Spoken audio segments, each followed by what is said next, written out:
তোমার এই জীবনটা কিন্তু ক্ষণস্থায়ী। কচু পাতার উপরে একটু পানি রাখলে সময় আছে, থাকবে। তোমার আমার জীবনের গ্যারান্টি ওই পরিমাণ সময়ও নাই। আছে? নাই। বরং ইন্তেকালের পরে যেই জিন্দেগি আসবে, এই জিন্দেগির কোনো শুরু আছে, শেষ নাই। দুনিয়ার সময়টার কোনো ভ্যালু নাই, দুনিয়ার জিন্দেগির কোনো কাজের কোনো বিশ্বাস নাই। ছেলেটা লেখাপড়া করছে মেট্রিক পাস করার জন্য, পাস করতেও পারে, নাও করতে পারে। 10 লাখ টাকা ঘুষ দিলাম চাকরির জন্য, চাকরি হতেও পারে, নাও হতে পারে, বিশ্বাস নাই। বৃষ্টি আর রোদ্রের মধ্যে ভিজিয়া জমিনে ধান লাগাইলাম, ধান হতেও পারে, নাও হতে পারে, বিশ্বাস নাই। 7 লাখ টাকা ধার করিয়া বাড়ি বিক্রি করে জমা দিলাম, সৌদি আরব যাব, কিন্তু যাইতেও পারি, নাও যাইতে পারি, বিশ্বাস নাই। কত আল্লাহর বান্দা ধরা খাইয়া বট গাছতলা বয়ে কান্দে, টাকাও শেষ, বাড়িও শেষ, মা বাবার অভিশাপ। টাকা জমা দিছে কিন্তু টাকাওয়ালা টাকা নিয়ে ভেগে গেল, খবর নাই। আবার কেউ বিদেশে যাইয়া মালিক ভালো না, কয়েকদিন উল্টা পাল্টা ধরা খায়া জেল খাটার পরে আবার দেশে ফিরে আসলো। দুনিয়ার প্রত্যেকটা কাজের অবিশ্বাস। 40 লাখ টাকা আপনি পুঁজি খাটাইয়া ব্যবসায় ঢুকলেন, ব্যবসা হতেও পারে, নাও হতে পারে। রাতারাতি আঙ্গুল ফুলে কলা গাছ হয়ে যাবেন, শেয়ার বাজারে ঢুকলেন, জিরো হয়ে বের হয়ে গেলেন। দুনিয়ার যত কাজ, সব কাজের ফলাফলে সন্দেহ হতেও পারে, নাও হতে পারে। সময়েরও কোনো গ্যারান্টি নাই। অথচ আখিরাতের যত কাজ, তার ফলাফলের গ্যারান্টি আছে। 5 বেলার নামাজ পড়বা, আল্লাহ পাক 50 বেলার নামাজের সওয়াব দিবে, কোনো সন্দেহ নাই। ইন্নাল আবরার লাফি নাঈম ওয়া ইন্নাল ফুজ্জার লাফি জাহিম। নেক আমল করবা, জান্নাতে যাইবা, গুনাহের কাজ করবা, জাহান্নামে যাইবা, কথায় কোনো সন্দেহ নাই। অনন্তকাল জাহান্নামে থাকবা, নেক আমলওয়ালারা সীমাহীন জান্নাতে থাকবে, কোনো সন্দেহ নাই। আখিরাতের জীবনের শুরু আছে, শেষ নাই, কাজের ভিতরে কোনো সন্দেহ নাই, কষ্টও নাই। দুনিয়ার কাজে কষ্টের সীমা নাই। দোকানওয়ালা দোকানদারি করে, ঠিক মতো খানাও খেতে পারে না। চাষি ভাই চাষ করে মাঠের মধ্যে, কোনো ঘুম নাই, বৃষ্টি নাই, রৌদ্র নাই, কষ্ট। রৌদ্রে পড়িয়া বান্দা হাল চাষ করতে করতে সুন্দর চেহারা কালো হয়ে গেল। আর আখিরাতের যত কাজ করবেন, কষ্ট নাই। শীতের দিনে মসজিদে ঢুইকা নামাজ পড়েন, দেখবেন গরম লাগে, আরাম লাগে। গরমের দিনে আল্লাহর ঘরে যখন ঢুকিয়া নামাজে দাঁড়াবেন, এসির বাতাস বের হতে মনে চায় না। 5 বার উযু করিয়া নামাজ পড়বেন, শরীরটা তাজা তাজা মনে হবে। এরে নবীর উম্মতের দল, আখিরাতের কাজে কষ্ট নাই, আর দুনিয়ার কাজে কষ্টের কোনো সীমা নাই। দুনিয়ার কাজে ফলাফলে সন্দেহ, আখিরাতের কাজে ফলাফলে সন্দেহ নাই। দুনিয়ার জিন্দেগি কচু পাতার পানির মতো গ্যারান্টি নাই। আখিরাতের জিন্দেগির শুরু আছে, আর শেষ নাই। আল্লাহ বলেন, সময়টারে কাজে লাগাও। দুনিয়ার লাইনেও যদি সময়টারে মূল্যায়ন করো, কাজে লাগবে, আখিরাতের লাইনেও তো লাগবে। যতটুকু সময়টারে মূল্যায়ন করবা, ততটুকুই তোমার দাম বেড়ে যাবে। আপনাদের এই এলাকার থেকে 4টা যুবক ছেলে একই ফ্লাইটে একই তারিখে বিদেশ গেল চাকরি করার জন্য। 5 বছরের হিসাব হয়ে গেল। 2 যুবক দেশের ঋণ আদায় করলো, বিল্ডিং করলো, ঢাকাতে ফ্ল্যাট কিনলো। বাকি 2 যুবকের খবর, ঋণ আদায় করতে পারে না, টাকা নাই। ঢাকার ফ্ল্যাট কিনবে দূরের কথা, বাড়িতে ইঁদুর ভরে আর মরে। এইবার দুজনকে জিজ্ঞাসা করলাম, একই সময়ে গেলি 5 বছরের হিসাবে তোরা জিরো হইলি কেন? কাম করোনায় করেছি তো, কেন কয় জানি না। যারা লাভবান হলো এদের জিজ্ঞাসা করলাম, ব্যাপার কি, তোরা এত লাভবান হইলি কেমনে? কয় আমরা বিদেশের ঘরে তো ঘুমানোর জন্য আসি নাই, আমরা আসছি কামাই রুজি করার জন্য। কারণ আমার কামাই রুজির উপরে আমার মা, আমার বাবা, আমার ছেলে, আমার মেয়ে, আমার ভাই ব্রাদার নির্ভরশীল। অতএব আমার মালিক আমারে 8 ঘন্টা ডিউটি দিছে, আমি 8 ঘন্টা ডিউটি করে ঘুমাই নাই, আবার ওভার ডিউটি করেছি। ওভার ডিউটি করার কারণে আজ দেখা যায় ওভার ডিউটি করার কারণে আমার এই ফলাফল হয়েছে। কি রেজাল্ট পাইলাম? ওই 2 যুবক সময়টারে কাজে লাগাইছে, নিজেরাও কাজে লেগে গেছে, ধন্য হয়ে গেল। বাকি 2 যুবক সময়টারে অবমূল্যায়ন করার কারণে নিস্তেজ হয়ে গেল। 11 মাস দোকানওয়ালা দোকানদারি করে রে ভাই। 11 মাস দোকানওয়ালার খবর নিবেন, কর্মচারী একজন, ব্যবসা যা হয়। দোকান খোলে সকাল 8টা থেকে রাত 8টা পর্যন্ত।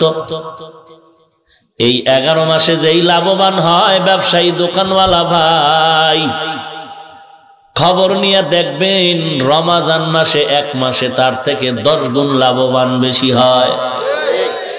কারণটা কি রে ভাইজান? বলে 11 মাস দোকানদারি করে, সকাল 8টা থেকে রাত 8টা, কর্মচারী একজন। রমাজান মাসটা যখন আসে তখন কর্মচারী 3 জন। দোকান আর 8টা নাই, 24টা ঘন্টা দোকান খোলা রাখছে। সময়টারে কাজে লাগাইছে, বান্দা কাজে লাগছে, ধন্য হয়ে গেল, জিরো থেকে হিরো। এরে নবীর উম্মতের দল, সময়টারে কাজে লাগাও। সময়ের এত মূল্য, সময়টারে কাজে লাগাইলেই জিন্দেগি ধন্য। যারা স্কুল কলেজ আর ভার্সিটিতে লেখাপড়া করো, যুবক, ইংরেজি পড়ো, ইতিহাস পড়ো, ভূগোল পড়ো, জ্যামিতি, অঙ্ক করো। যারা ইংরেজি বইটা লেখা গেল, আজকে তার বইটা সারা বিশ্বের কলেজে চলতেছে। একটু চিন্তা কর 1 মিনিট, যেই লোকটা বইটা লেখলো ওই বান্দা কেমন সময়টারে কাজে লাগাইলো, যে কারণে তার লেখা বই লেখকের দেখো নাই, জীবনে চিনো না, কিন্তু তার বই পড়িয়া তুই মেট্রিক IABA পাস করতেছ।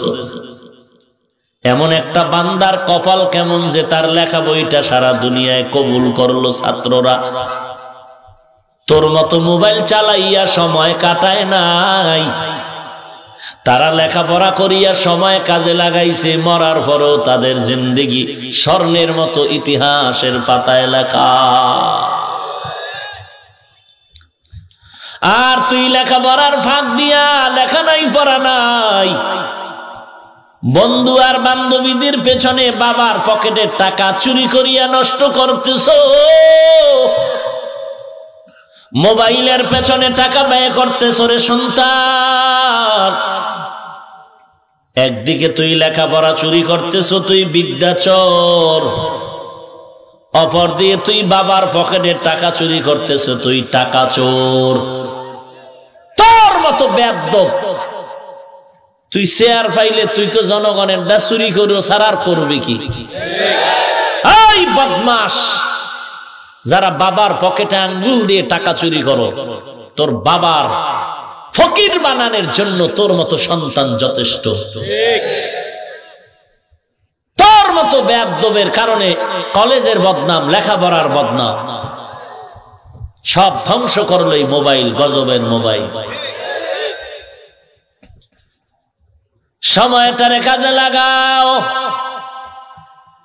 আমরাও তো কাজে লাগাই, সারা রাত মোবাইলের পিছনে, একটু সেকেন্ড ঘুম নাই, সময় অপচয় যায় না, কাজে লাগাচ্ছে। এরে নবীর উম্মতের দল, 1 মিনিট বালিশে মাথা লাগায় চিন্তা কর, যাদের লেখা বই পড়িয়া তুই আজকে বিএ পাশ করলি, তাদের জীবনটা কেমন ধন্য জীবন। লেখকের জীবনে দেখো না, চিনো না, বাড়ি কই, অথচ তার লেখা বই পড়িয়া তুমি আজকে বড় সাহেব হয়ে যাচ্ছ। তোমার ব্রেনে কি এমন আসে না যে আমিও কিছু কাজে লাগাই, সময়টারে কিছু জাতির জন্য রেখে? তোমার সেই চিন্তা নাই। বাবার হোটেলে খাইয়া টাকা উড়াও আর পার্কে পার্কে ঘুরো, লেখাপড়ায় গোড়ার ডিম। কয় না না, ফার্স্ট ক্লাস ফার্স্ট। কেমনে? বিদ্যা চুরি করার কারণে। নকল করেছ তো তুই বিদ্যাচোর। আমরা মাদ্রাসায় পড়িয়াও কিন্তু স্কুলের কোন লেখা বইয়ের পাতা রাস্তায় পাইলে চুমো খাই, হেফাজতে রাখি। আর তুই কত বড় বদমাস, যেই লেখাপড়ার দ্বারা তুই আজকে দামি হচ্ছ, সেই লেখাপড়ার বই সিরিয়া জুতার তলে ঢুকাও। তোর কপালে অভিশাপ আসবে না তো কার কপালে অভিশাপ আসবে? তোর মতো বেয়াদব মাঝে মাঝে আমরা রাস্তায় দেখি, ইংলিশে কথা কয়, লঙ্গির অর্ধেক নাই, পাগল। পাগল ইংলিশ কয় কেন? ওদের আলাদা কোর্স আছে নাকি? আলাদা তো কোর্স নাই ইংলিশ পড়ানোর জন্য। তো মূলত পাগল ইংলিশ কয় না, ইংরেজি পড়ুয়া ছাত্র কোন না কোন বেদবির কারণে অভিশাপে পাগল হয়েছে। আন্দোলন করার জায়গা পাও না, শিক্ষকের বিরুদ্ধে আন্দোলন করো। আর আন্দোলনের রক্ত গরমের জায়গা পাইলি না, শিক্ষকের রেখা দাও, শিক্ষকের গায়ে হাত তুলো। তোর উপরে আল্লাহর গজব আসবে না তো কার উপরে আসবে? শিক্ষকের বিরুদ্ধে আন্দোলন করো, তোর কপালে আল্লাহর আসমানি গজব আসবে না তো কার উপরে আসবে? গজব আসছে তোর কারণে, পাশে আরো 10টা ছিল এই আগুনের তাপে তারাও শেষ। এই আদব। লিকুল্লি শাইইন জিনাতুন ফিল ওয়ারা ওয়া জিনাতুল মারই তামামিল আদাবি আজ খোদা খা হিমে তৌফিকে আদব বে আদব মাহরুমে গাশত আজ ফজলেরা। যুবকরা রাগ করো না, রাগ করিও না রে ভাই। তোমার মতো স্কুল কলেজ ভার্সিটিতে দেখো কত যুবক আছে, ওস্তাদ স্যারের জুতা পর্যন্ত সোজা করে দেয়। 5 ওয়াক্ত নামাজ পড়ে 1 ওয়াক্ত নামাজ বাদ দেয় না।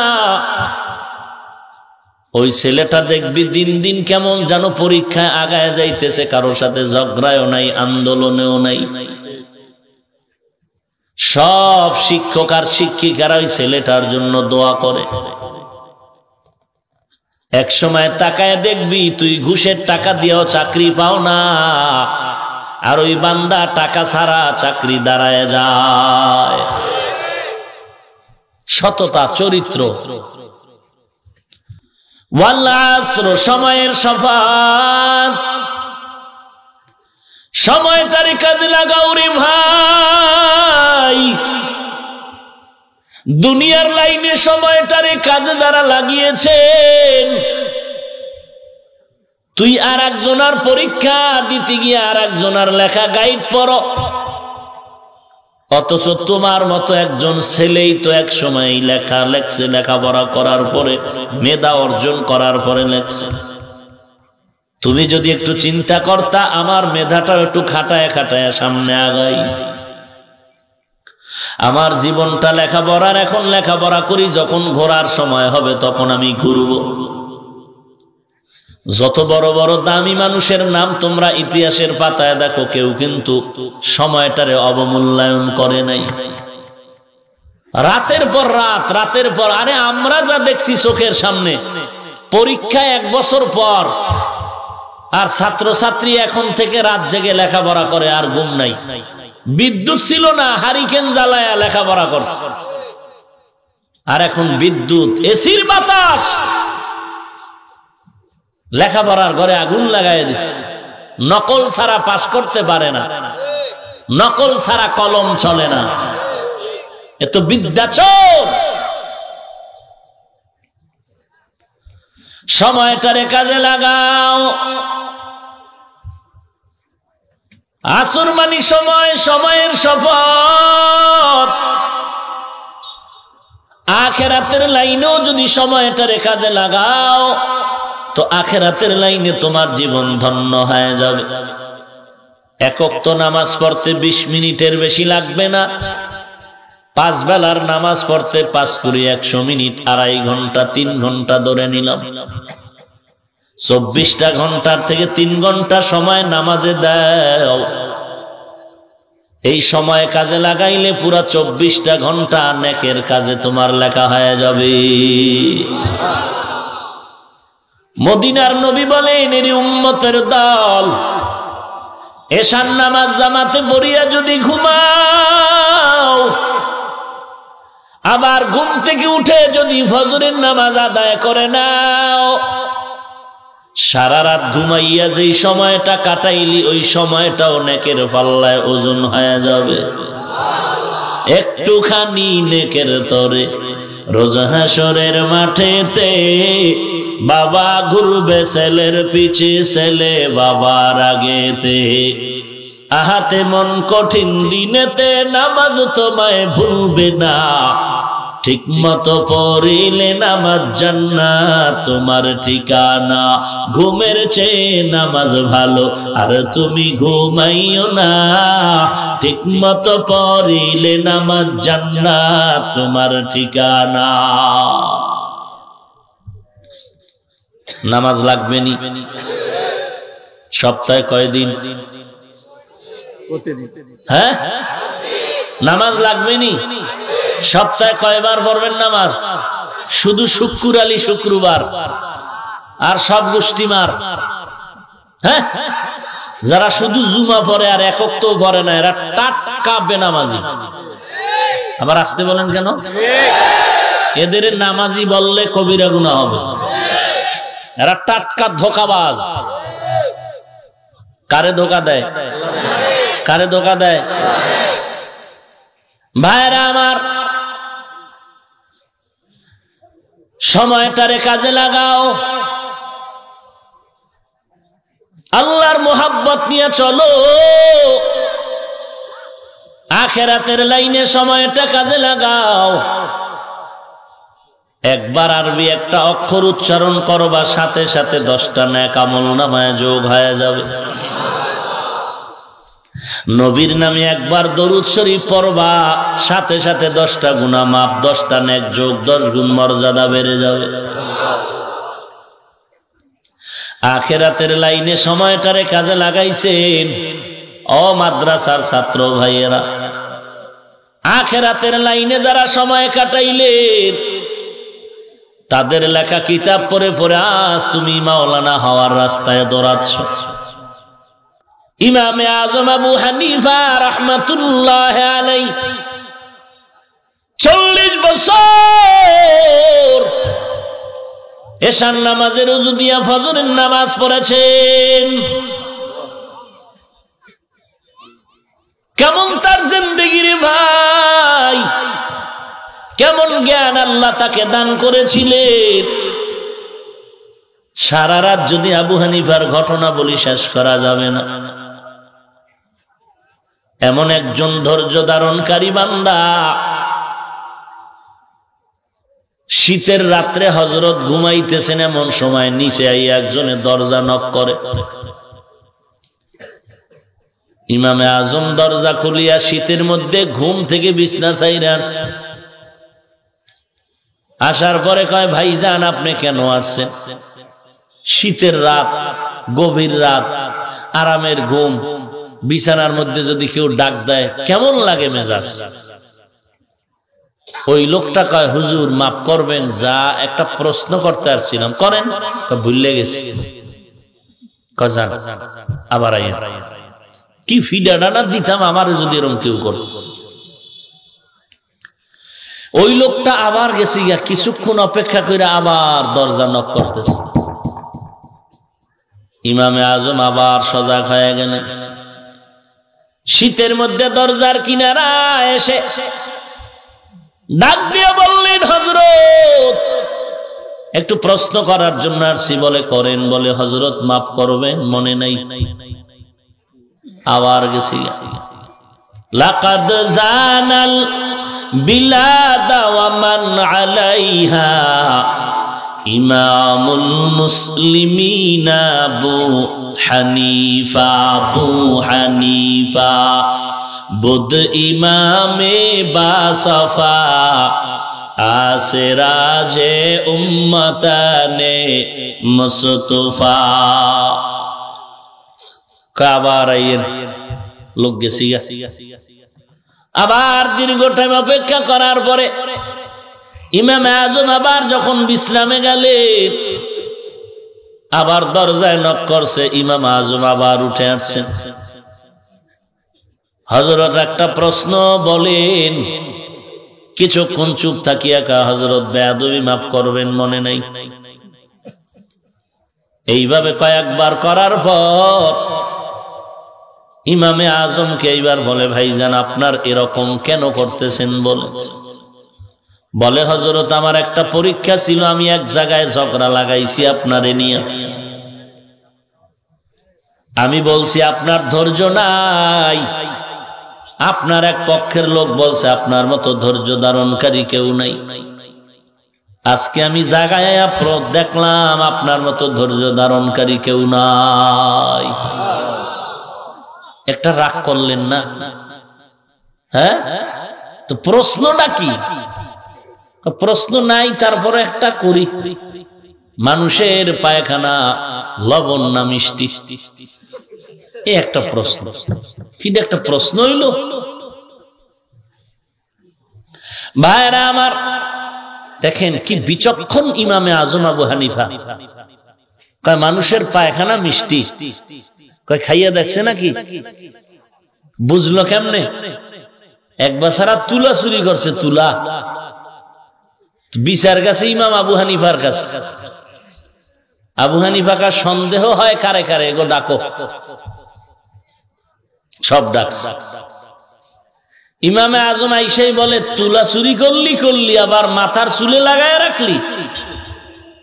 যে চোর হে চুলের ভিতরে খালি হাতায়। ইমামে আজম ধরায় দিলেন, আর দরকার নেই চোর। এত জ্ঞান আল্লাহ তাকে দান করেছে। ইমামে আজম আবু হানিফার ওস্তাদের নাম ইমাম হাম্মাদ। কত বড় দামি ওস্তাদ! রাতের বেলা স্ত্রীর সাথে তর্ক বিতর্ক, হাসির মধ্যে কান্না। কথার কাটাকাটিতে স্ত্রী রাগ করিয়া কয়, কথা আর বলবো না। এমন রাগ করছে, কথা বন্ধ তো বন্ধ, আর কোনো মেশিনে চালু হয় না। ইমাম হাম্মাদ আবু হানিফার ওস্তাদ বিপাকে পড়ে গেলেন। কৌশল কইরে একটা শর্ত জুড়ায় দিয়া কয়, বিবি সবহ সাদেকের আগে যদি কথা না বলো তো তালাক। ম্যাডাম কয়, হুজুরের বাড়ি আর থাকুম না, প্রয়োজনে সবহ সাদিকের পর নিজের বাড়ি চলে যাব, তারপরও তালাক হয়ে যাবে, কথা বলা হবে না। বুঝেন নাই কথা? স্বামীও চাকরি করে, স্ত্রীও চাকরি করে, বেতন সব সমান সমান। চাকরি করে ঘরে যায়, দনজনে খানা খায়। পাকশাক কইরা খানা খাইতে গিয়া একদিন স্ত্রী রান্না করে, আর একদিন স্বামী রান্না করে। সমান সমান অধিকার, বেতন সমান। আল্লাহর বান্দা একদিন স্ত্রীরে কয়, মশারি টানাও। কয়, অর্ডার করবা না, তোমারটা তুমি টানাও। এই ঝগড়া লাগছে দুইজনের মধ্যে, তুমি আমাকে অর্ডার করো কেন? আমার বেতন কম নাকি? আমি মহিলা দেখে আমার পাওয়ার কম না, আমার পাওয়ার অনেক বেশি। এবার স্বামী একটা কৌশল করলো যে দনজনে চুপ হয়ে যাব, যে আগে একটা কথা কইব সে মশারি টানাইব। দনজন চুপ হয়ে গেল। দুইজন আর কামাই দেখা চোরের হিংসা লাগছে, কোন দিন একটু সুযোগ পাই।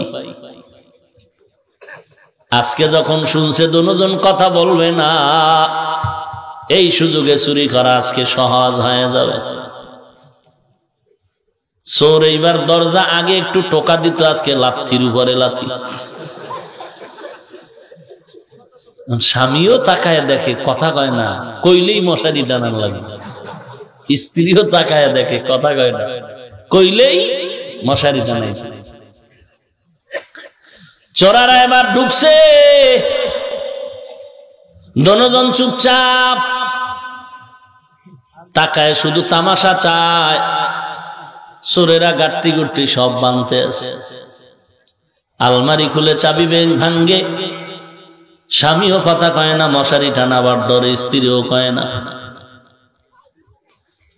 এক ছেসরা চোরা, নাম্বার ছাড়া ডামিস, ঈদের শেষ সময় বাতের বাতিল মাথাত লইছে। মশারি টানায় দুইজনে ঝগড়া করতে গিয়া খাওয়া দাওয়াও হয় নাই, খাবে রান্না করতে। মশা যেই ফাওয়ার মশার, কোন র্যাবের বাড়িতে মশা কি থামানো সম্ভব? সংসদ ভবনে মশা যায় আর অধিবেশন সব কমপ্লিট নজরদারি, কোনো পারমিশন নাই, টিকেট নাই। যেই মশার উপর আক্রমণ করবে তারই জায়গা জায়গায় মিস কল। যখন ভাতের পাতিল নিয়ে যায়, আর এক চোরায় তরকারির পাতিলটাও যখন লইছে, কথা কয় না এখনো কেউ, মশারি টানাবার ডরে। স্ত্রী কয়, পুরুষের তো শক্তি আছে, না খায়া থাকতে পারবে, আমি তো না খায়া থাকতে পারুম না। কত আর চুপ থাকা যায়? ডাক দিয়ে কয়, রে চোর, সব নেও নেও, ভাত আর তরকারির ইসলাম। স্বামী কয়, মশারি টানো।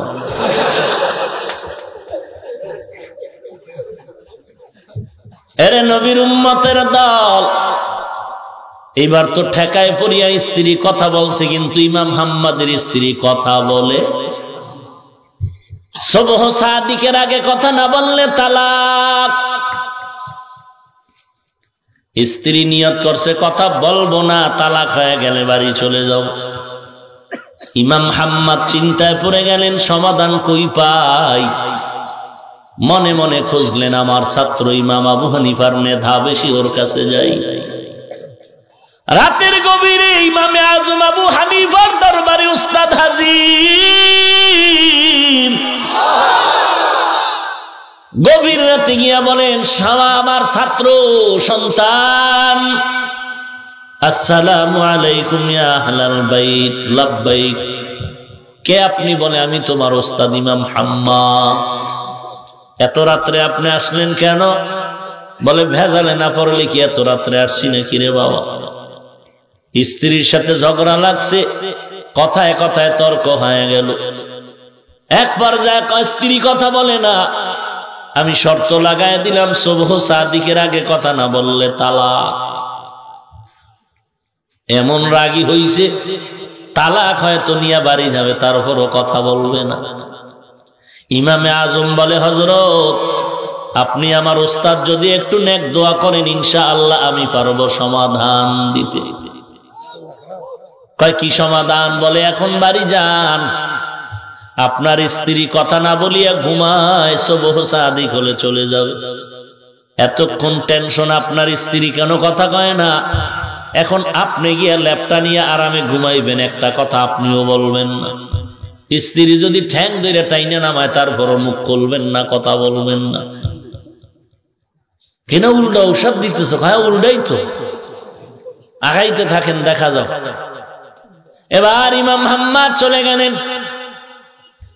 বাড়িতে গিয়া সোজা টান টান হয়ে বিছানায় শুয়ে পড়লেন। আমার ছাত্র কইছে একটা কথা বলা যাবে না, মুখ কাপড় দিয়ে আটকায় রেখা চুপচাপ শুয়ে আছে, কিন্তু এতে ঘুম হয়? মাথা গরম, ফাঁকে ফাঁকে তাকা, স্ত্রী আবার গেল নি, কথা কয় না। আমারও কথা কইতে নিষেধ, কি এক বিপদ। যদি জায়গা আমি থানো দাঁড়াও, এটাও যদি না কইতেরি, কথা বন্ধ দোনোজন। ওদিকে টেনশন, সবহ সাদিক হয়ে গেলেই তো তালাক। স্ত্রীও তো কথা কয় না, কি বিপদ আমার মাথায়। ইমামে আজম বলছে, ওস্তাদ টেনশন করবেন না, সময় মতো সমাধান নিয়ে বাড়ি চলে আসবো। হঠাৎ করে ওস্তাদ কানের মধ্যে শুনতেছে বাড়ির দরওয়াজায় মসজিদের মধ্যে আজান শুরু হয়ে গেল, আসসালাতু খায়রুম মিনান নাওম।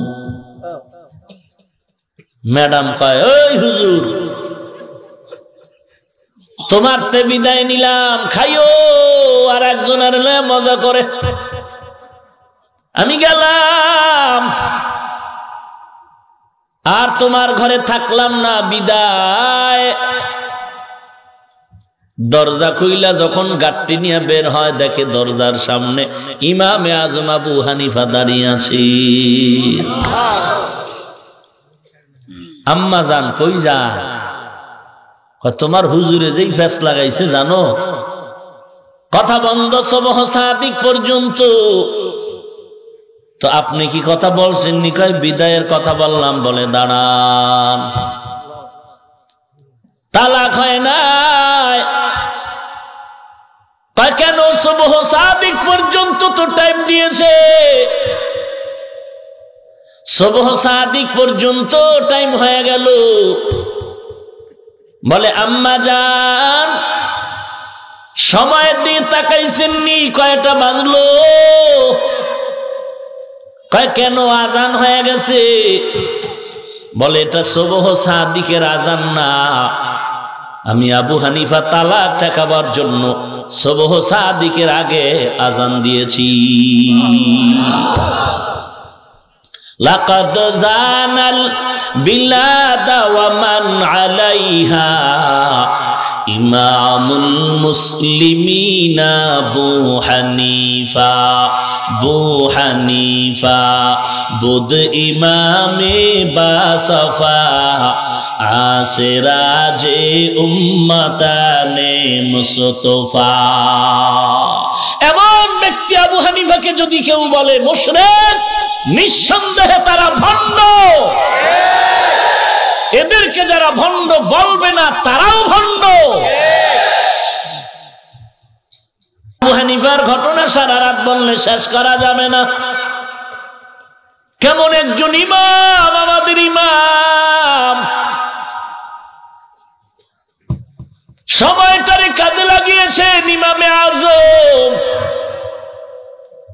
যে কারণে তার আজ জ্ঞানের ভান্ডার গুলো আমাদের জ্ঞানের সহায়ক।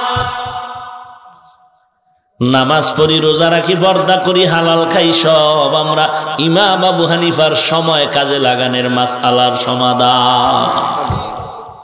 হাদিসের মধ্যে আছে, নাভির নিচে হাত বাঁধাও যায়, নামাজে দাঁড়ায় বুকের উপরে হাত বাঁধাও যায়। ইমামে আবু হানিফা বলে একটা মানলে আর একটা মানা হবে না, তা হবে না। যারা বুকে হাত বাঁধিয়া নামাজ পড়ে তারা হাতের নাভির নিচের হাদিস মানলো না, আবার যারা নাভিতে হাত বাঁধলো এরা বুকেরটা মানলো না।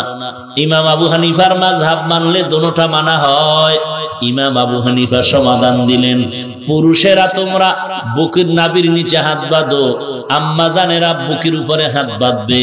একই ঘরের মধ্যে নবীর দোনো হাদিসের আমল চলবে। এই আবু হানিফারে মুশরিক কয়, টাটকা ভণ্ড ছাড়া কিছু নয়।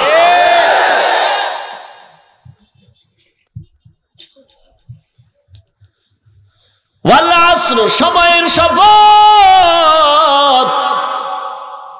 আসরের অর্থ সময়। আসরের আর একটা অর্থ আছে, বলবো নাকি? অনেক অর্থ, সময় তো কম, এই জন্য যাচ্ছে। আসরের আর এক অর্থ হলো আসর মানে আসরের নামাজ। তাহলে ওয়াল আসর অর্থ কি হবে? আসরের নামাজের শপথ। শপথ যেই জিনিসের জন্য করেন জিনিসটা বড় দামি। আসরের নামাজের শপথ কেন করেছেন? আসরের নামাজ বড় দামি। হাফিজু আলাস সালাওয়াত ওয়াস সালাতিল উসতা, সব নামাজ হেফাজত করো, বিশেষ করে মধ্যবর্তী নামাজের হেফাজত করো। রাত আর দিনের মাঝখানের নামাজ হলো আসরের নামাজ। দিনের ডিউটি করনেওয়ালা ফেরেশতা তখন বিদায় নেয়, রাতের ডিউটি করনেওয়ালা ফেরেশতারা ডিউটি নতুন করে শুরু করে। এটা কোন থানা? থানার ওসি সাহেব বদলি হয়, নতুন একজন ওসি আসে। নতুন ওসি জয়েন করে, পুরান ওসিরে বলে ভাইজান এলাকার হালাত আমারে জানায় যান। এলাকার ওসি সাহেব বলে ডায়েরির মধ্যে লেখা আছে 10 জন দামি দামি মানুষ আছে, যোগাযোগ রাখবেন, কন্টিনিউ হাদিয়া পাবেন ভালো ভালো। আর নিরপেক্ষতার জন্য যদি কিছু জানতে চান, নরসিংদী কেন্দ্রীয় মসজিদের খতিব সাহেব থেকে জেনে নেবেন লোকটা বড় নিরেট ভালো মানুষ। আগের ওসি যাদের ভালো লাগলো, পরের ওসি আইসাও তাদের ভালো বলে এনসার দিল। আসরের নামাজ এমন দামি সময়, এই সময়ের নামাজটা সবাই ঠিক মতো পড়তে বড় ঝামেলা হয়ে যায়। না দোকানওয়ালা পড়তে পারে, না আমি পড়তে পারি, আকপিস হয়ে যায় সময়ের। এই সময় একদল ফেরেশতা বিদায় নেয়, আর একদল ফেরেশতা এসে ডিউটি শুরু করে। ডিউটি শুরু করে নেওয়ালারা কয় তোমরা যাও একটু ভালো পরিচয় দাও, মানুষের কি হালাত, সারাদিনে কি দেখলা। জানেওয়ালা ফেরেশতারা কয় আসরের নামাজে যারা দাঁড়ানো সবগুলো ভালো মানুষ। ডিউটি শুরু করে নেওয়ালা রাতের ফেরেশতারাও আমল নামায় লেখে এই লোকগুলো সব ভালো মানুষ। আসরের নামাজের শপথ, আসরের নামাজের শপথ কেমন গুরুত্বপূর্ণ বুঝাইতে গেলে আর একটু লম্বা দিকে যেতে হবে। ভাইরা আমার, আহা রিজিক কোথায়? হ্যাঁ, এর মালিক কে? একজন কি এর আল্লাহ মিয়া, ফ্রিজের মধ্যে ইলিশ মাছ রাখছি, কালকে পহেলা বৈশাখ ইলিশ আর পান্তা মারুম। আল্লাহ কয় রিজিক তোর কপালে কালকে কি আছে তুই জানো না, কে জানেন? আল্লাহ আমিও তো জানি, কালকে ইলিশ খাবো আর পান্তা বটমূলের অন্যায়। খুব জোর তর করে বান্দা ঘুমায় গেল, মনে মনে বড় মজা, কালকে ইলিশ আর পান্তা। ঘুমের থেকে উঠতে পারে না, স্ত্রী কয় উঠো, কি এর ডাক বাক, লেপের ভিতরে ভাইয়া গুনগুন করে কি হয়েছে কি হয়েছে, ডাকো কেন, উঠো। কয় আমার উঠার শক্তি নাই, ডিগ্রি ছাড়ায় আমার জ্বর চলতেছে, কোন কঠিন জ্বর। আল্লাহ কয় তাকায় দেখ তোর ইলিশ আর পান্তা কই গেল। তোর কপালে ইলিশ নাই, পান্তাও নাই, আলু ভর্তাও নাই। রিজিকের মালিক কে? এরে নবীর উম্মতের দাল, দিল্লি শহরের মধ্যে ইন্ডিয়া যদি যাও, এখনো দাঁড়িয়ে আছে কুতুব মিনার। কোন কুতুবের নামে সেই মিনারা দাঁড়িয়ে আছে আজও? ভারতবর্ষের ইতিহাস জ্বলন্ত সাক্ষী হয়ে আছে, যার নামে কুতুব মিনার দিল্লি শহরে দাঁড়িয়ে আছে উনি হলেন কুতুবউদ্দিন বখতিয়ার কাকি রহমাতুল্লাহ আলাইহি, যিনি ইন্তেকালের সময় তার খাদেমরে বলেছেন খাদেম আমার ইন্তেকাল হয়ে যাবে, আমি বয়সে অনেক বুড়া হয়ে গেলাম, আর আমি বাঁচব না, তবে আমার জানাজা পড়াইতে ভারতের বহু আলেম ওলামা আসবে, খবরদার আমার জানাজা জানো যে কোনো আলেম না পড়ে, আমার লাশটা তাড়াতাড়ি একটা ওসিয়ত করে যায়, দেরি করবি না, নবীর হাদিসে আছে দাফন তাড়াতাড়ি করো। আর আমরা 13টা মাইক লাগায় দেই আম্মা জানের জানাজার জন্য 3 দিন দেরি করি, আমার ছেলে রইছে বিদেশ। নবী কয় তাড়াতাড়ি দাফন কর, কষ্ট হবে মাইয়েতে। কুতুবউদ্দিন বললেন 1 নাম্বার ওসিয়ত, আমার দাফনটা তাড়াতাড়ি করায় দিবি। 2 নাম্বার ওসিয়ত হলো আমার জানাজা যেই ইমাম সাহেব পড়াবে তার মধ্যে 4টা গুণ থাকতে হবে, 4টা গুণ। একটা একটা করে বলে দিলেন। কুতুবউদ্দিন দুনিয়াতে নাই, খবর ছড়িয়ে গেল পুরো ভারতবর্ষে। হাজার হাজার আলেম ওলামা ময়দানে হাজির। খাদিম লাশটা রেখে চিল্লায় বলে, কুতুবউদ্দিনের 1 নাম্বার ওসিয়ত, জানাজা তাড়াতাড়ি পড়ায় দাফন দাও। 2 নাম্বার ওসিয়ত, জানাজা এমন একজন আলেম আসিয়া পড়াইবেন কারো নাম কয় নাই, কিন্তু নিয়ম করেছেন 4টা গুণ যার মধ্যে থাকবে তিনি জানাজা পড়াইয়া দিবেন। এর মধ্যে একটা গুণ, যেই বান্দা জীবনে আসরের নামাজের 4 রাকাত ফরজের আগে আরো 4 রাকাত সুন্নত আছে, খেয়াল করেননি? আসরের ফরজ কত? আর এর আগে আছে আরো 4 রাকাত, পড়লে সওয়াব, না পড়লে গুনাহ নাই। কুতুবউদ্দিন বলে গেছেন তার জানাজার ইমামতি যিনি করবেন তার মধ্যে 4টা গুণ থাকা লাগবে। এর মধ্যে একটা গুণ হলো আসরের নামাজের ফরজ 4 রাকাতের আগে আরো 4 রাকাত সুন্নত।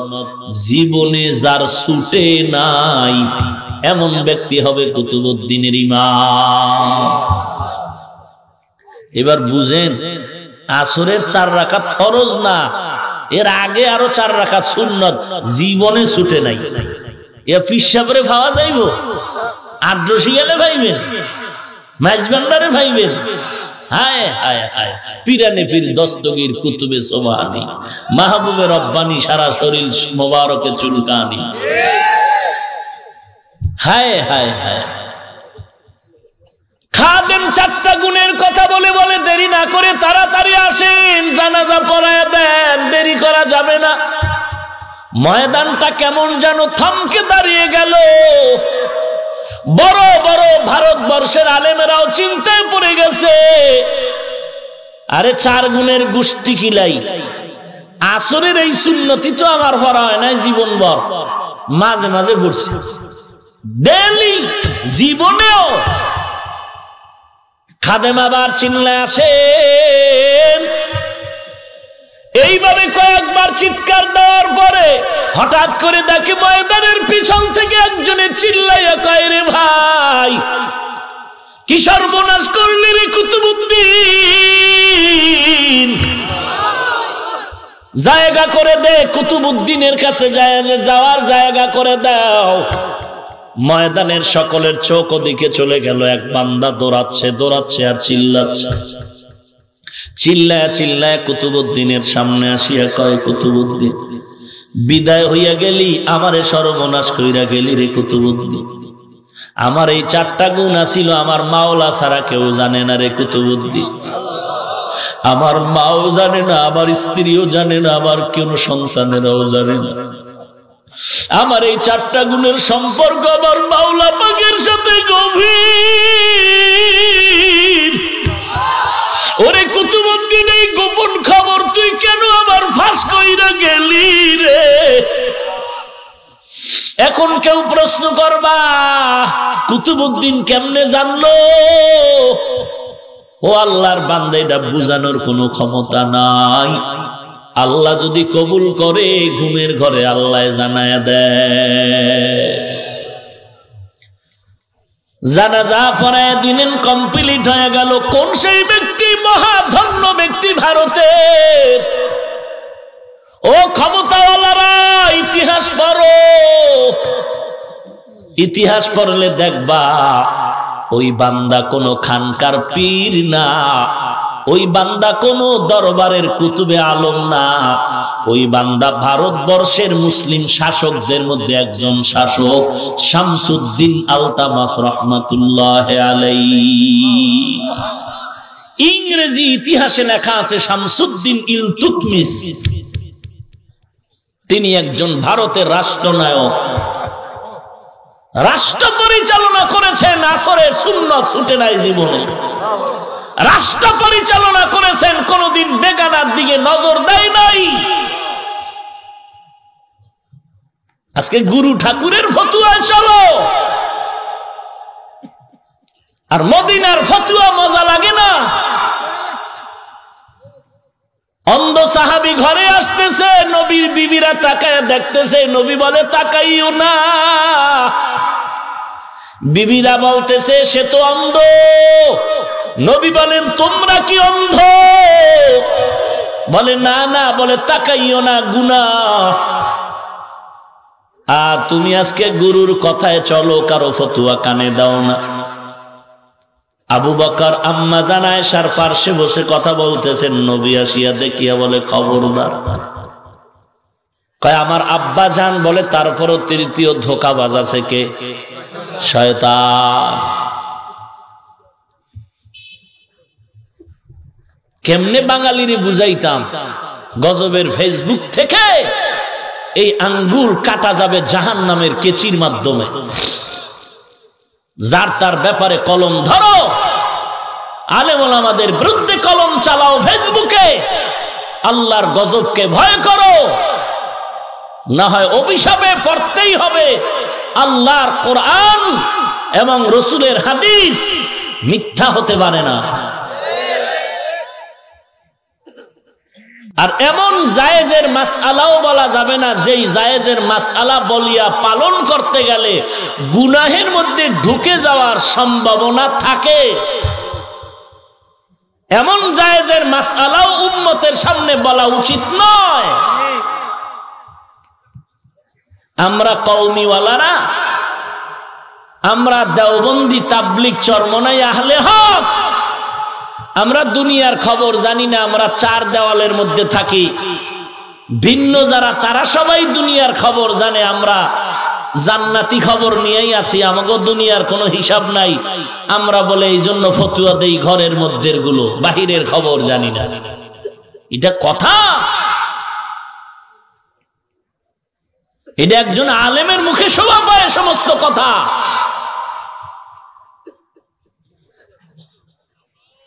কিভাবে হিংস্র আক্রমণের আওয়াজ! আল্লাহ সব ভাইকে হেদায়েত দান করুন। ওয়াল আসর, আসরের নামাজের শপথ। এরপরে আল্লাহ বলেন ইন্নাল ইনসানা লাফি খুসর, নিশ্চয়ই সমস্ত ইনসান জাহান্নামে চলে যাবে। ইল্লাল্লাযীনা আমানু, কিন্তু বলে আল্লাহ বলেন চার গুণালা মানুষ জান্নাতে যাবে। এক নাম্বার গুণের নাম হলো পরিশুদ্ধ ঈমান। ঈমানটারে মজবুত করে নাও রে যুবক। কেমন ঈমান? আল্লাহ বলেন অমুকের মতো, কার মতো? আমিনু কামা আমানান নাস, সাহাবায়ে কেরামের মতো ঈমান, সাহাবায়ে কেরামের মতো ঈমান। সাহাবায়ে কেরামের ঈমান কেমন ছিল? গলায় ছুরি আসছে, তারপর নবীর বিরুদ্ধে যায় নাই, নবীর বিরুদ্ধে যায় নাই সাহাবায়ে কেরাম। বেলালে হাবশির উপরে কত অত্যাচার! উত্তপ্ত গরম বালুর উপরে রাখলো বেলালকে, বুকের উপরে আবার পাথর চাপা দিল গরম। এরপরও বেলালের জবানে আমার আল্লাহ পাকের জিকির। এরে যুবক, কয়দিন আর বাহাদুরি করবা? কয়দিন আর দুনিয়াতে মাস্তানি করবা? তোমার মতো যুবক যদি কৃষি কাজ করে, ড্রাইভারি করে, নামাজ পড়ে, তুমি কেন পারবা না? অনুরোধ করে বলি, তওবা করে নাও, মা বাবার দোয়া নাও, আল্লাহওয়ালার দোয়া নাও, বিরোধিতা করিও না। 5 ওয়াক্ত নামাজ পড়ো, সহিভাবে কোরআনটা শিখো, দেশ ও জাতির পক্ষে কাজ করো, বিরোধিতা করিও না। আল্লাহর নবীর সুন্নতের মালাটা গলায় লাগায় চলো রে বাবা, জান্নাতের দরজা ওপেন হয়ে যাবে। নিজের ঘরে একটা কোরআনের সন্তান বানায়া যাও, মরণের পরে যেন সন্তান তোমার জানাজার ইমামতি করতে পারে। কবরের কিনারায় দাঁড়াইয়া তোমার সন্তান যেন আল্লাহর কোরআন পড়ে পড়ে দোয়া করতে পারে। আমরা মাদ্রাসায় কোরআন পড়ার কারণে সম্মান কমে নাই, সম্মান ইজ্জত কমে নাই রে যুবক। আল্লাহর মোহাব্বতে তুমি চলো, নবীর তরিকা মেনে চলো, সহিভাবে কোরআন পড়ো। আজকে এই কোরআনের বয়ান শোনার জন্য কত দূর থেকে আপনারা কষ্ট করে আসছেন। পর্দার আড়ালের আম্মা জানেরা আছে না, আরে মা কত কষ্ট করে বয়ান শোনার জন্য আসছেন। আপনাকে মার্কেটে না নিলে স্বামীর সাথে ঝগড়া লাগায়া দেন, অথচ আমার মা চাচিদেরকে দেখছি দিনের বেলাও কোথাও যাইতেন না, রাতের বেলা যদি কোথাও যাইতেন হাত মোজা পাও মোজা ঢিলে ঢালা বোরকা পরিয়া যাইতেন। যত ভালো সন্তান দেখো, এর মূলে মা বাবার চরিত্র ভালো না হয় সন্তান ভালো হতে পারে না। এরে আম্মা জান, আপনার কি মনে চায় না আপনি এমন একটা সন্তানের মা হয়ে কবরে যাবেন, যে আপনার সন্তান কোরআন তেলাওয়াত করে কবরে দোয়া পৌঁছাবে?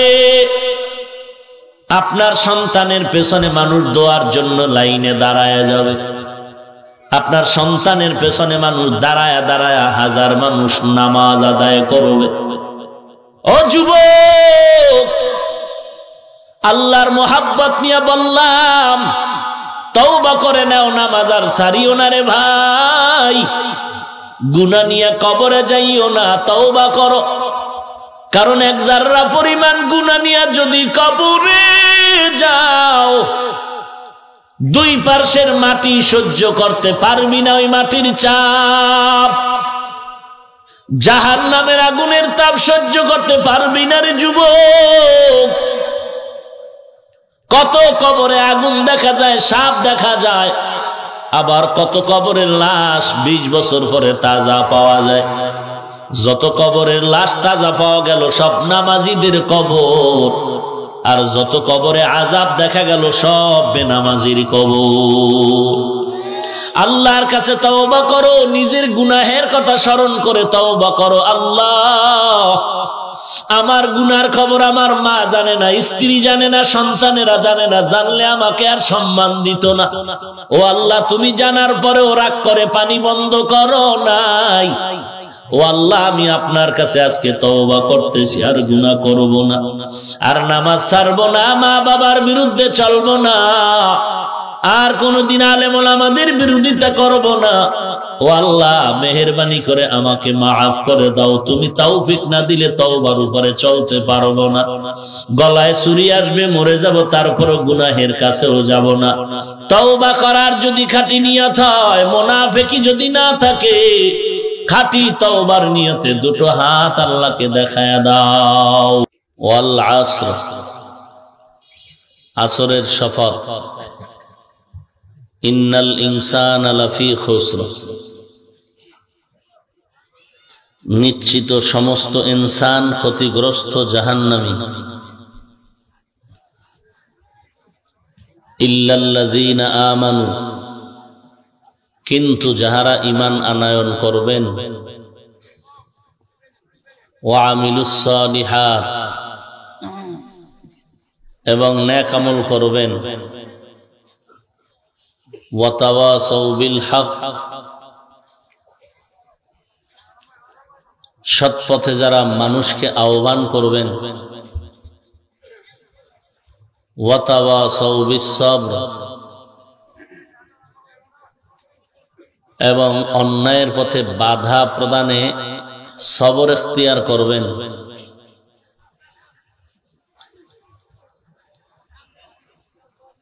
এই গুণওয়ালা ব্যতীত বাকি সব জাহান্নামী।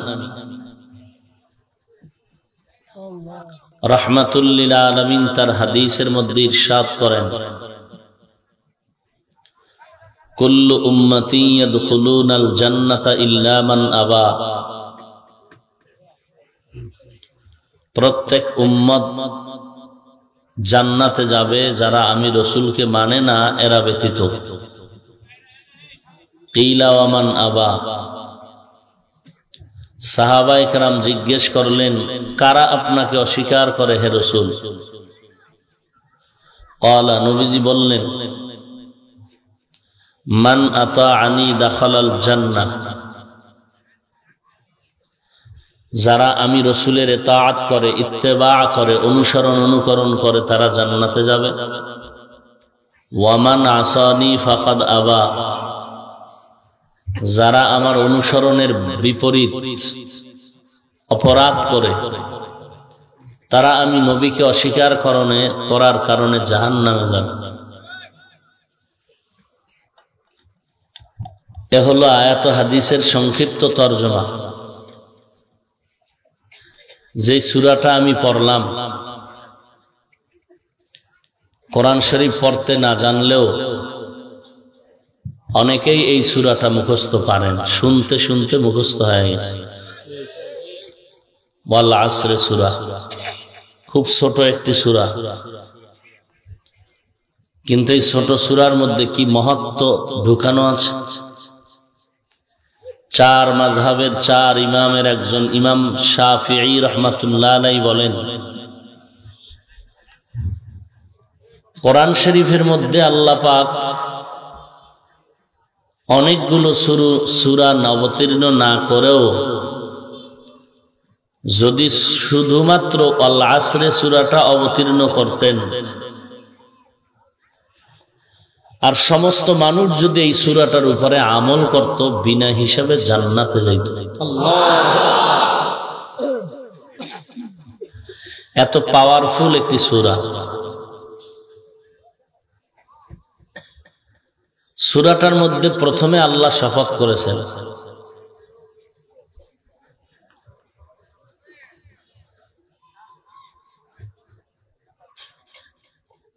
শপথ করার পরে আল্লাহ বলেছেন সমস্ত মানুষ জাহান্নামে যাবে, ইল্লা কিন্তু বলে বলছেন চার গুণওয়ালা ব্যক্তি জান্নাতে যাবে। সমস্ত মানুষ জাহান্নামে যাবে, কয় গুণওয়ালা মানুষ ব্যক্তি জান্নাতে যাবে? চার গুণ। এক নাম্বার গুণের নাম ঈমান, দুই নাম্বার গুণের নাম নেক আমল, তিন নাম্বার গুণের নাম সৎ কাজে আহ্বান করা, আদেশ দেওয়া, চার নাম্বার গুণের নাম অন্যায় পথে বাধা দেওয়া। এই চার গুণওয়ালা ব্যতীত বাকি ইনসান জাহান্নামে যাবে। এক নম্বরে ঈমান।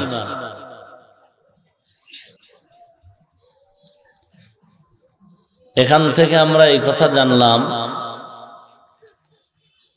কোন বেঈমান কোনদিন জান্নাতে যাবে না।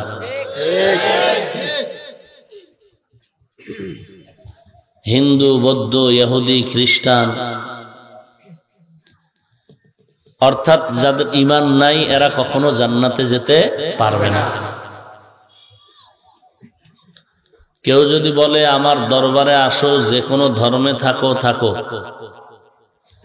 আমার দরবারে আসলেই, আমাকে হাদিয়া দিলেই তোমার জান্নাত ওপেন হয়ে যাবে, আপনি নাউজুবিল্লাহ বললে কি হবে? এইরকম বাংলাদেশের মধ্যে বহু চলতেছে, বহু দরবার নিয়ে দাঁড়াইয়া আছেন আর বলে হিন্দু, বৌদ্ধ আসো, যে লাইনে থাকো আমার দরবারে আসো, জান্নাতের দরজা খোলা।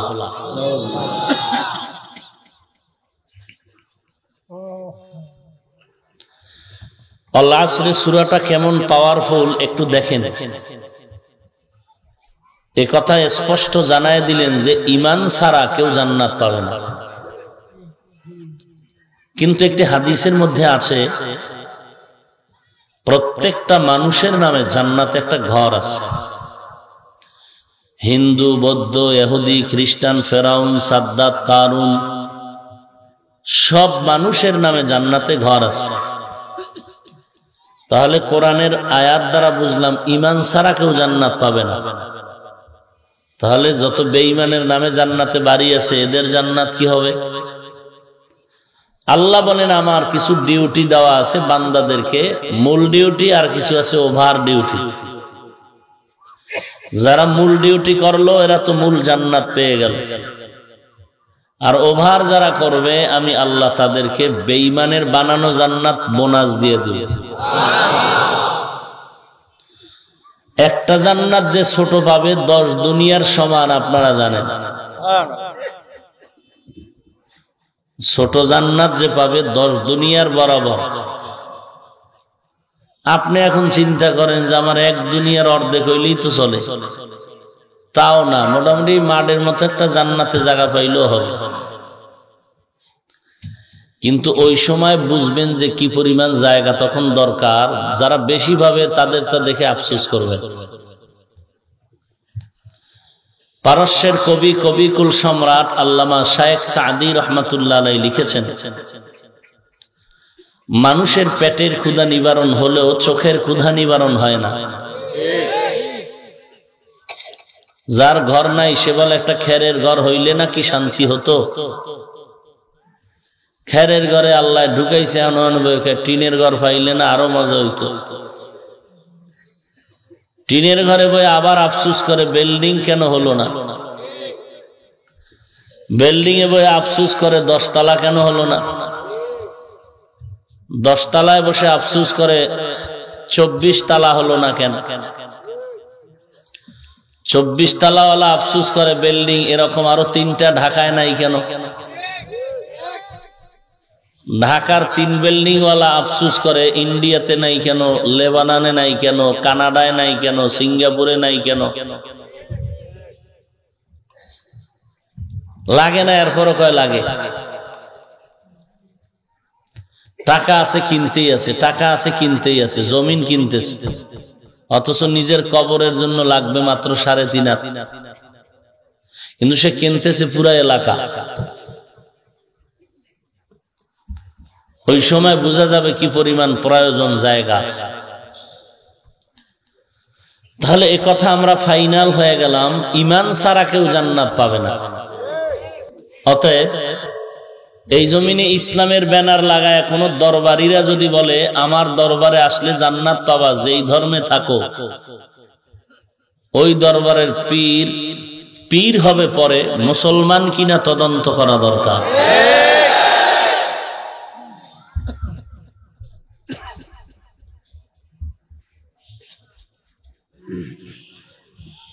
সূরাটার শুরুতে আল্লাহ করলেন শপথ,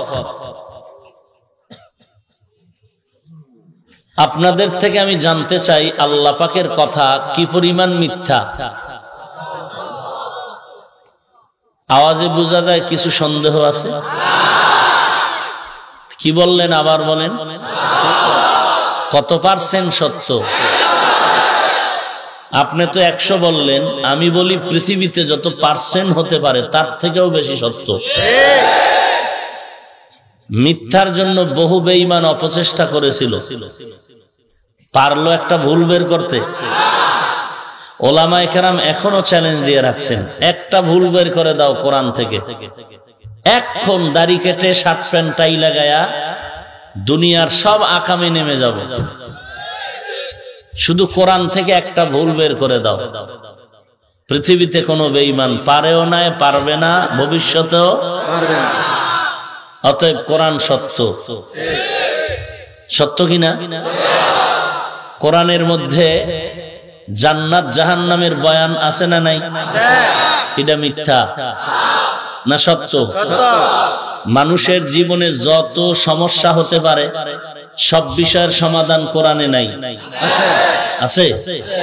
বুঝে শুনে বললেন, তাল তো মিলাইলেন দীর্ঘ বহু বছর, এবার তাল না, একটু চিন্তা করে চলতে হবে। অন্ধ ভক্ত হওয়ার আর রাস্তা খোলা নাই, এখন ভক্ত হতে হবে সচেতন ভক্ত।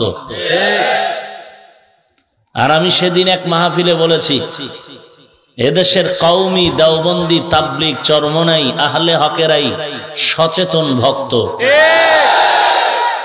আর এর বাইরে যারা এরা সবগুলো অন্ধ ভক্ত। গুরু ঠাকুরে যা কয় তাই মানবে, হালাল হোক আর হারাম হোক। আর আমাদের কওমি সন্তান দেওবন্দিরা বলে কোরআন সুন্নাহ অনুযায়ী যেটা হবে সেটা মানবো, বিরুদ্ধে হলে আব্বাকেও মানি না, সাদ সাহেবকেও মানি না। এটা কি অন্ধভক্ত না সচেতন ভক্ত? আর যারা বলে কওমি দেওবন্দি তাবলিগ চরমনে অন্ধভক্ত, মূলত ওরা অন্ধভক্ত। ওদের গুরু ঠাকুর যা বলবে এটা মানবে, এতে যদি দুনিয়া অশুদ্ধ হয়ে যায় অশুদ্ধ হোক। গুরু ঠাকুর বলছে পর্দা লাগে না, এটাই সঠিক। সারা দেশব্যাপী মানুষ যদি কয় লাগবে, হবে না, আমার গুরু ঠাকুর যা কইছে তাই। বুঝেন না? গুরু ঠাকুর বলছে তারাবি 2 রাকাত পড়লেও হবে, 4 রাকাত পড়লেও হবে, এটাই ঠিক। অন্যরা যদি দলিল দেয় তা মানা যাবে না। বুঝেন না কথা? গুরু যা বলবে তাই। আমরা গুরুর গোলাম না, আমরা আল্লাহর গোলাম। আমরা কোন গুরুর আদর্শ মানি না, আমরা রসুলের আদর্শ মানি। অতএব আমি প্রায় মাহফিলে বলি, আমি আমার পীরকে মানি, ওস্তাদকে মানি, ইমামকে মানি, ভাইকে মানি, আব্বাকে মানি, ততক্ষণ আমার আব্বা আম্মা পীর আমার মুরব্বী আল্লাহ এবং নবী মানবেন যতক্ষণ।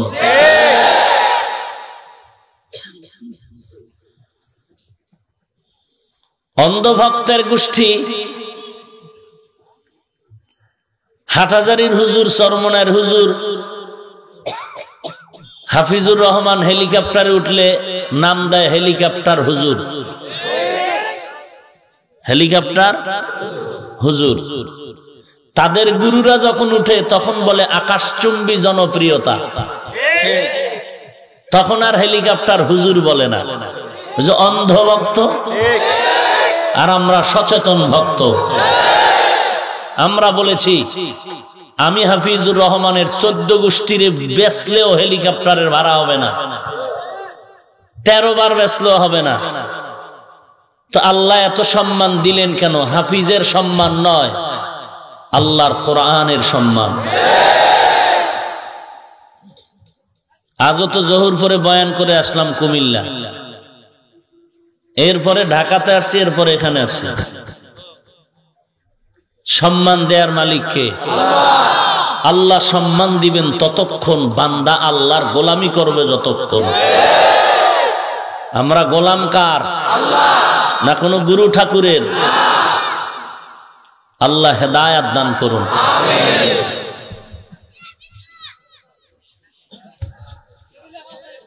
আল্লাহ বললেন সব মানুষ জাহান্নামে যাবে, 4 গুণওয়ালা মানুষ জান্নাতে যাবে। কয় গুণওয়ালা মানুষ? গুণগুলো তো মনে নাই, আবার বলি। 1 নম্বরে ঈমান, 2 নম্বরে নেক আমল, 3 নম্বরে সৎ কাজের আদেশ, 4 নম্বরে অন্যায়ের পথে বাধা। কয়টা হইল? এই 4-এর মধ্যে প্রথম 2 গুণ ঈমান আর আমল, এই 2 গুণের সম্পর্ক বান্দার সাথে আল্লাহর।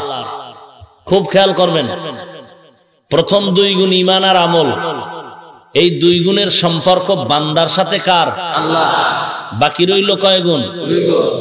সৎ কাজের আদেশ দেওয়া, আহ্বান করা, দাওয়াত দেওয়া, অন্যায় পথে বাধা দেওয়া, এই 2 গুণের সম্পর্ক বান্দার সাথে বান্দার, বান্দার সাথে বান্দার। এবার বুঝেন, আরো বুঝেন ভালো করে। একজনের ঈমান আছে, নেক আমল করে। সূরা আসরের ব্যাখ্যায় বোঝা যায় ঈমান আর আমল থাকলেও জান্নাত পাবে না। দায়িত্ব আরো কয়টা আছে? 2টা। আরো 2টা। তুমি শুধু ঈমানদার হলে হবে না, তুমি শুধু নেক আমল করলে হবে না, তোমার এই ঈমান আর আমলের দাওয়াত অন্যদেরও দিতে হবে। তুমি শুধু অন্যায়ের থেকে বাঁচলে হবে না, অন্যদেরকেও বাঁচাইতে হবে। অন্য কারা, এই ব্যাখ্যা একটু পরে আসে।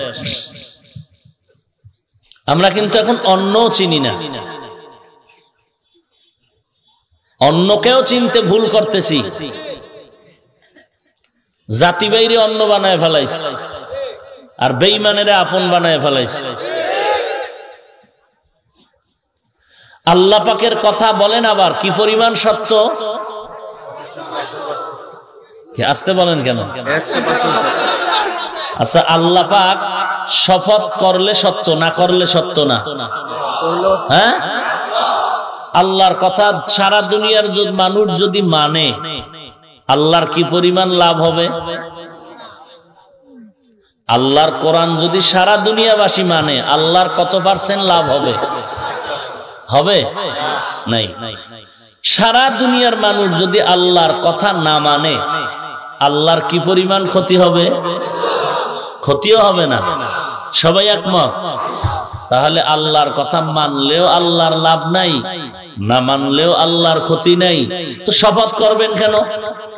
আল্লাহর কথা তো এমনিই সত্য, শপথ করার দরকার কি? শুধু আল্লাহ এখানে না, বিভিন্ন সূরায় শপথ করেছেন।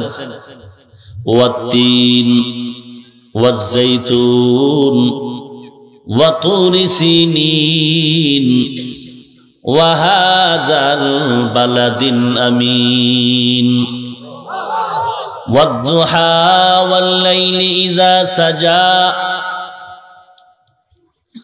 ওয়াস-সামা'i যাতিল বুরুজ واليوم الموعود وشاهد ومشهود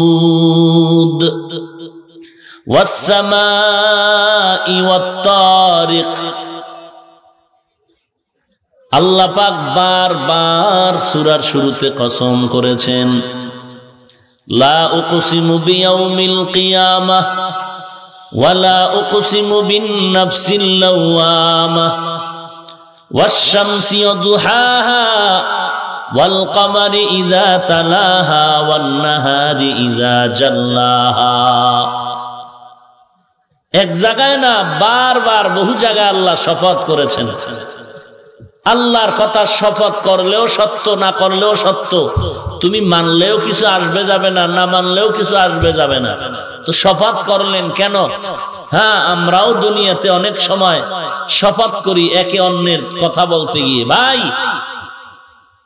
কথাটা তুই বিশ্বাস করো না, তোর বাপের মাথা খাইয়ে কই এরম কি শপথ করে না? কেন করে? অবিশ্বাস কথাটা বিশ্বাসযোগ্য মানার জন্য, সন্দেহ দূর করার জন্য। আল্লাহ শপথ করছেন কি সন্দেহ দূর করার জন্য? প্রশ্নই উঠে না। আল্লাহর কথায় তো কোনো সন্দেহ নাই, লা রাইবা ফি, লা শাক্কা ফি, কোনো সন্দেহই তো নাই। এরপর আল্লাহ শপথ কেন করলেন? লম্বা চওড়া কথার নির্যাস হলো, আল্লাহ যেই জিনিসের উপরে শপথ করেছেন জিনিসটা বড় দামি, ওদিকে মানুষের মন আকৃষ্ট করার জন্য। এবং শপথের পরে যেই কথাগুলো সামনে বলবেন, তুলনামূলক কথাগুলো খুব অন্যের তুলনায় গুরুত্বপূর্ণ, গুরুত্ব বুঝাবার জন্য। ওই কথাও সত্য, এটাও সত্য, এইটা একটু বেশি গুরুত্বপূর্ণ, খেয়াল করো, মনোনিবেশ হও। আল্লাহ পাকের জন্য শপথ করলেন। ওয়াল আসর, আসরের শপথ। এবার আসর কি? আসরের এক তরজমা হলো সময়। অনেক অর্থ আছে আসরের। এক তরজমা আসর অর্থ সময়। তো ওয়াল আসরে মানে কি? সময়ের শপথ। তো শপথ করে আল্লাহ বুঝাইলেন সময়টা বড় মূল্যবান। আল্লাহ পাক আসমানের কসম খাইছেন, ওয়াস-সামা'i যাতিল বুরুজ, বুরুজ বিশিষ্ট আসমানের কসম। আসমানটা দামি। কেমন দামি? বলে এটা খুঁটি ছাড়া দাঁড়ায় আছে। যেইভাবে আল্লাহ যেই দিন সৃষ্টি করে যেইভাবে পজিশনে রাখছেন, 1 ইঞ্চি ডান বাম হয়নি, ওই পজিশনেই আছে। জমিন থেকে আসমান পর্যন্ত মহাশূন্য বলে দর্শনের বিদ্যায়। এই মহাশূন্যের দূরত্ব 500 বছর, আসমানটা মোটা 500 বছর। এইরকম আসমান কয়টা? কথা বলেন না কেন? 7টা আসমান। প্রত্যেকটা আসমানের মোটা কি পরিমাণ? 500 বছরের দূরত্ব। এবং প্রত্যেকটা আসমানের মাঝখানে, এক আসমান থেকে আর এক আসমানের মাঝখানে ফাঁকা কত বছরের? 500 বছরের দূরত্ব। প্রত্যেকটা আসমান দাঁড়ানো আছে খুঁটিবিহীন, কোনো খুঁটি নাই। তো আসমান কত বড় গুরুত্বপূর্ণ। 1, 2, 3, 4 আসমান। চতুর্থ আসমানে আল্লাহ সূর্য টানায় রাখছেন। এই যে আমরা সূর্যের আলো পাই, এই সূর্য কোন আসমানে আছে? চতুর্থ আসমানে। নিচে আছে কয়টা? উপরে কয়টা? 3টা। টোটাল হলো কত? একটু যদি আল্লাহ সূর্যকে উপরে টান দিয়ে দিতেন, তাহলে ঠান্ডায় সব জমিন বরফ হয়ে যেত। একটু যদি ধাক্কা দিয়ে নিচে দিতেন, সূর্যের তাপে সব পুড়িয়া ছাই হয়ে যায়। জমিনে তাকায় দেখেন, যেই দেশে সূর্যের আলো বেশি 12 মাস গরম, আবার এমন দেশ আছে 12 মাস ঠান্ডা, নদীর পানি বরফ, লঞ্চ স্টিমার কিচ্ছু চলে না, নদীর বরফ হয়ে আছে। যেই পজিশনে আল্লাহ সূর্যটা রাখছেন, ঠিক ওই পজিশনে আছে। প্রতিদিন ঘুরে ঘুরে ঘুরে ঘুরে সকালবেলা জাগায় হাজির। কোনদিন বেদবি করেছে? বিজ্ঞানীরা বলে এই সূর্য জমিন থেকে 13 লক্ষ গুণ বড়, আর 9,30,00,000 মাইল উপরে। যদিও হিসাবে ভেজাল আছে, কারণ ভেজাল তো থাকবেই। আল্লাহর হিসাব আর বান্দার হিসাব কি এক হবে? বান্দার মেমোরি যা দিছে ওই পর্যন্তই তো। মেমোরির জিবি 1 জিবি মেমোরি ওয়ালায় যদি 4 জিবির চিন্তা করে তো হ্যাং হয়ে যাবে। সাইজ কিন্তু সব এক, 62। এই মেমোরির সাইজ যেমন, 1 জিবি মেমোরির সাইজও কি ধারণ ক্ষমতা ভিতরে কি ভিন্ন। মানুষকে আল্লাহ পাক বুঝার মতো যেই পরিমাণ জিবি দিয়া মেমোরি দিছেন, এর উপরে বুঝতে গেলেই হ্যাং হবে। এর মাঝে মাঝে বহু বুদ্ধিজীবীরা হ্যাং হয়ে যায়। হ্যাং হয়ে তখন কথাবার্তার ব্যালেন্স থাকে না। তখন কি বলে? লাকুম দীনুকুম ওয়ালিয়া দিন, বুখারীর হাদিস। মেমোরি হ্যাং হয়ে গেছে। এটা হাদিস না কোরআন? মেমোরি হ্যাং হয়ে গেছে। যেমন তাসলিমার মেমোরি হ্যাং, আহমদ শরীফ ঢাকা কলেজের প্রফেসরের মেমোরি হ্যাং। কেন? বুঝা ভালো, বেশি বুঝা ভালো না। চালাক ভালো, বেশি চালাক ভালো না। অতি চালাকি করতে গিয়ে হ্যাং হয়ে যায় মাথা, মেমোরি হ্যাং হয়ে যায়। বুঝেন না কিছু? আর এরা মাঝে মাঝে বোতল টানতে টানতে হুশ জ্ঞান কিচ্ছু থাকে না। সকালের কথা বিকালে মাতালের মতো বলে ভুল করেছি। বড় মুসিবত। যারে দিয়া ভূত সারামু, এরে যদি ভূতে পায়। শিয়ালের হাতে মুরগি আমানত রাখা কেমন বুদ্ধিমানের কাজ, যে শিয়াল পণ্ডিত মুরগি রাখলাম 3 দিন পরে নিমু, 3 মিনিট পরে আর ভাবে। শিয়ালের হাতে মুরগি আমানত রাখা যেমন বুদ্ধিমানের কাজ, ইসলাম কোরআন আর ধর্মের চাবি কোন সুদখোরের হাতে দেওয়াও তেমন বুদ্ধিমানের কাজ।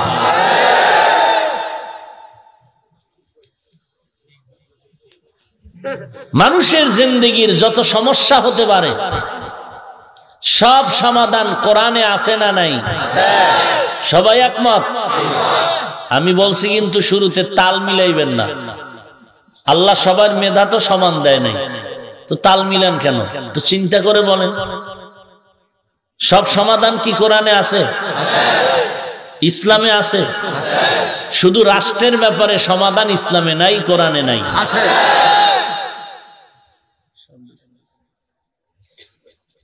রাষ্ট্রীয় ব্যাপারে কোরআন দুর্বল। হ্যাঁ, তাহলে আপনারা কেন বলেন ইসলামে রাজনীতি নাই, কোরআনে রাজনীতি নাই?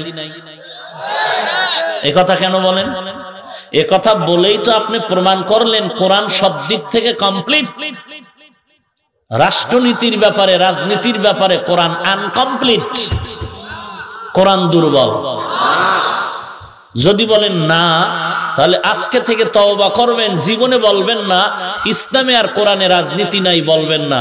হ্যাঁ, আপনার যদি সন্দেহ বা একটু না জানা থাকে, সেক্ষেত্রে আমার একটু পরামর্শ আপনি নিবেন। সেটা হলো সুলাইমান আর বিলকিসের ঘটনা আসেনি কোরআনে? এই ঘটনার বাংলা তাফসীর পড়বেন। রাজনীতি কত প্রকার, কি কি সব ওই সূরায় পাবেন, মনে থাকবে। আর একটা ঘটনা আছে ইউসুফ আর জুলাইখা, কথা কয় না, আছে কোরআনে। ইউসুফ নবীর ঘটনা সব রাষ্ট্রনীতি। তিনি মিশরে কেমনে গেলেন, অর্থমন্ত্রীর দায়িত্ব কিভাবে পালন করলেন, রাষ্ট্রীয় বিষয়ে যথেষ্ট পরিমাণ দিক নির্দেশনা সূরা ইউসুফে আছে। আর সুলাইমান আর বিলকিসের ঘটনা আছে, কারণ সুলাইমান নবী গোটা দুনিয়ার বাদশা। বা সুলাইমা দাদে মুলক সরওয়ারি সদমতি এ খাতে মশদে ওয়াপরি। বা সুলাইমা দাদে মুলক সরওয়ারি সদমতি এ খাতে মশদে ওয়াপরি। সুলাইমানের হাতে আংটি, আংটি যতক্ষণ আছে গোটা দুনিয়া জিনপরীরা তার কথা তাবে।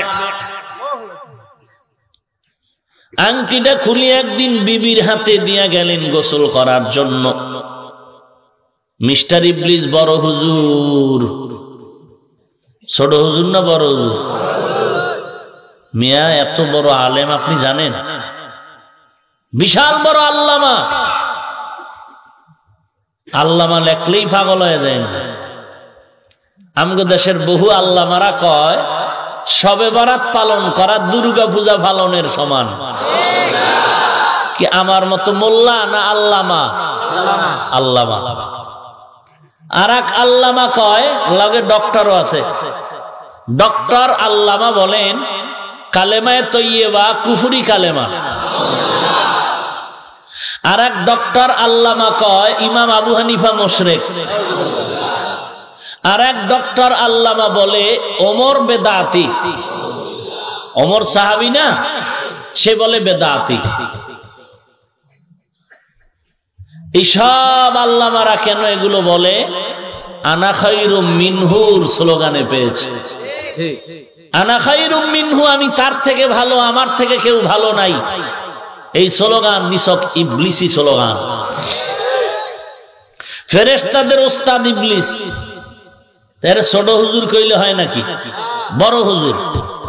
দুনিয়াতে যত বড় বড় বড় বড় আকাম হইছে সব পরামর্শদাতা বড় হুজুর। কে? ইবলিস। নমরুদের পরামর্শ কে দিছিল? যেই ফেরাউনের পরামর্শ দিছিল। মুসা আলাইহিস সালাম তিনি আল্লাহর কথা বলেন, ফেরাউন বলে আমি তো খোদা। তো ফেরাউনের ভক্ত মুরিদেরা কয় মুসার খোদায় বৃষ্টি দেয়, তুমি দিবা না? ফেরাউনের চান্দি গরম হয়ে গেছে, আমি বৃষ্টি পাবো কই?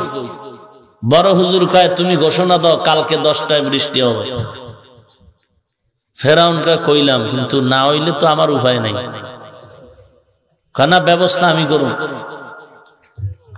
বড় হুজুর উপরে উঠা মেঘের একটা আকৃতি ধারণ করে প্রস্রাব করে দিছে।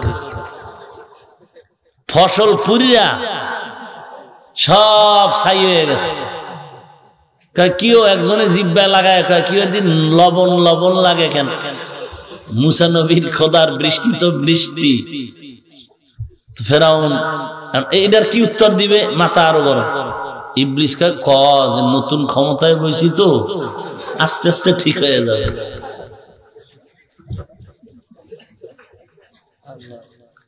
সুলাইমান নবী হাতের আংটিটা খুইলা স্ত্রীর কাছে দিয়ে গোসলখানায় গেছে। মাঝখানে বড় হুজুর সুলাইমান নবীর আকৃতি ধইরা একটা আংটি দাও, আংটি লয়ে দৌড় সুলাইমান নবীর সিংহাসনে বয়ে গেছে। সুলাইমান নবী গোসল করে আইসা আংটি দাও, একটু আগে না দিলাম? সুলাইমান নবী বুঝতে পেরেছেন বদমাশের কাজ। কয়েক বছর সুলাইমান নবী আর সিংহাসনে যেতে পারলেন না। আল্লাহর কাছে কানলেন।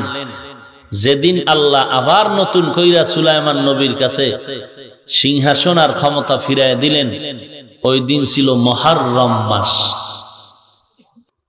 মুহররম ফজিলতপূর্ণ একটা মাস, আরবি বর্ষের নববর্ষের মাস। আমরা শুধু ইংরেজি ধাক্কাইতে আছি, আর বাংলাটা কোন রকম, আরবির তো খবরই নেই। রবিউল আউয়ালের খুব টানা টানে বাঙালি, মুহররমের এত টানে না। হ্যাঁ, মুহররমের 10 তারিখ আইলে তখন একটু মিছিল টিছিল দেয় কারবালার কাহিনী নিয়ে। অথচ কারবালার ঘটনা ঘটলো কেন এর কোনো হিসাবও নাই। নামাজ নাই, রোজা নাই, পর্দা নাই, হায় হোসেন কয়ে চিৎকার দিয়া কতটি মারাও গেছে। নিজের হাতে বেলেট লয়া নিজের শরীর কাটে আর বলে হোসাইনের জন্য শাহাদাত বরণ করলাম। আল্লাহ আমাদের সব ভাইকে দ্বীনের ব্যাপারে সহিবুঝ দান করেন।